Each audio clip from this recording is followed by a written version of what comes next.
कहा गया है कि जो रात के पहले चरण में स्वप्न दिखाई देता है, 10 बजे से लेकर के पहले चरण में रात्रि को आरंभ में दिखाई देता है, वो सपना 1 वर्ष में पूरा हो जाता है। कितने बजे का देखा गया सपना कब पूरा होगा बताया गया? रात्रि के पहले पहर में देखा हुआ सपना वर्ष के अंत तक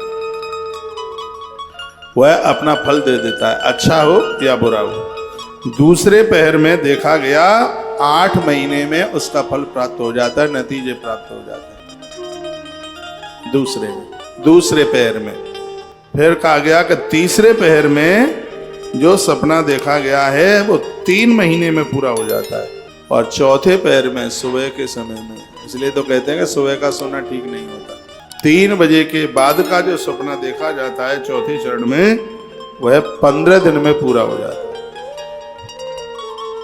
और सूर्य उदित हो रहा हो और उस समय आप सोते पड़े रहे हों, और उस समय यदि आपने सपना देखा है तो वो तो 10 दिन से भी और पहले वह पूरा हो जाता है। एकदम बिल्कुल जगते समय यदि कोई सपना देख लिया है तो बहुत जल्दी पूरा हो जाता है। दिन को मन में जो कुछ देखा और समझा वह सब निश्चित सपने में लक्षित होता है। जो बात मैं अभी आपको बोल गया हूँ ये वही बात है। प्रातः स्वप्नस्य फलदश्च तत्क्षणं यद् बोधितः दिने मनसि यद् दृष्टं तत्सर्वं च लभेत्।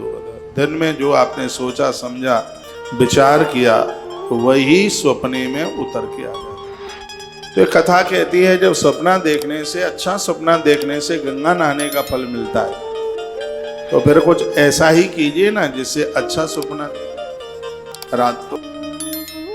इसमें एक बड़ी अच्छी बात कही है, यदि अच्छा सपना आपने देखा और सपना देख के आंख खुल गई और आंख खुलने के बाद तुम फिर दोबारा से सो गए, तो आपका देखा गया अच्छा सपना उसका फल तत्काल खत्म हो जाता है। इसलिए भले ही कितने भी बजे आपने अच्छा सपना देखा है, सपना अच्छा यदि देखा है तो खड़े हो जाइए, फिर सोइए मत, फिर स्नान कर लीजिए, तो उसका फल बना रहेगा।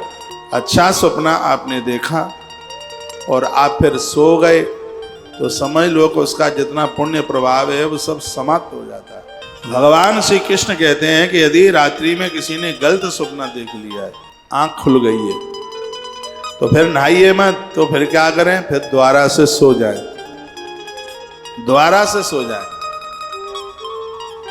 और गलत सपना देखा है वो लोगों को बताएं तो भी उसका परिणाम है एकदम खत्म तो नहीं होगा, लेकिन उसका प्रभाव है बहुत कम हो जाएगा। इसलिए अच्छे सपना बताने के लायक नहीं है, और गलत स्वप्न है वो छिपाने के लायक नहीं है, वो उसको बताएं। बात समझ में आ रही है कि नहीं है? ऐसी कथाओं में कीर्तन नहीं होता, ऐसी कथाओं में कमर मटकती नहीं है, क्योंकि ये कथाएं ज्ञानप्रद कथाएं। ये तो कथाएं ऐसी हो रही हैं जैसे प्रयोगशाला में बैठे, जैसे एक टीचर पढ़ा रहा हो, बिल्कुल बस इतना अंतर है कि थोड़ा बोर्ड पर नहीं हम खड़े हुए हैं चौक लेकर के। हाँ, नहीं तो वो भी काम कर लेता हूँ मैं, पर यहाँ से भी समझ में आ ही रहा होगा। तो आप इंतजार करेंगे, हल्ला गुल्ला नहीं हो रहा है, कमर नहीं मटक रही, आज मेरे यार की शादी है, तो सब गाया बजाया नहीं जा रहा है। तो ऐसी कथाओं में ये सब चीज़ें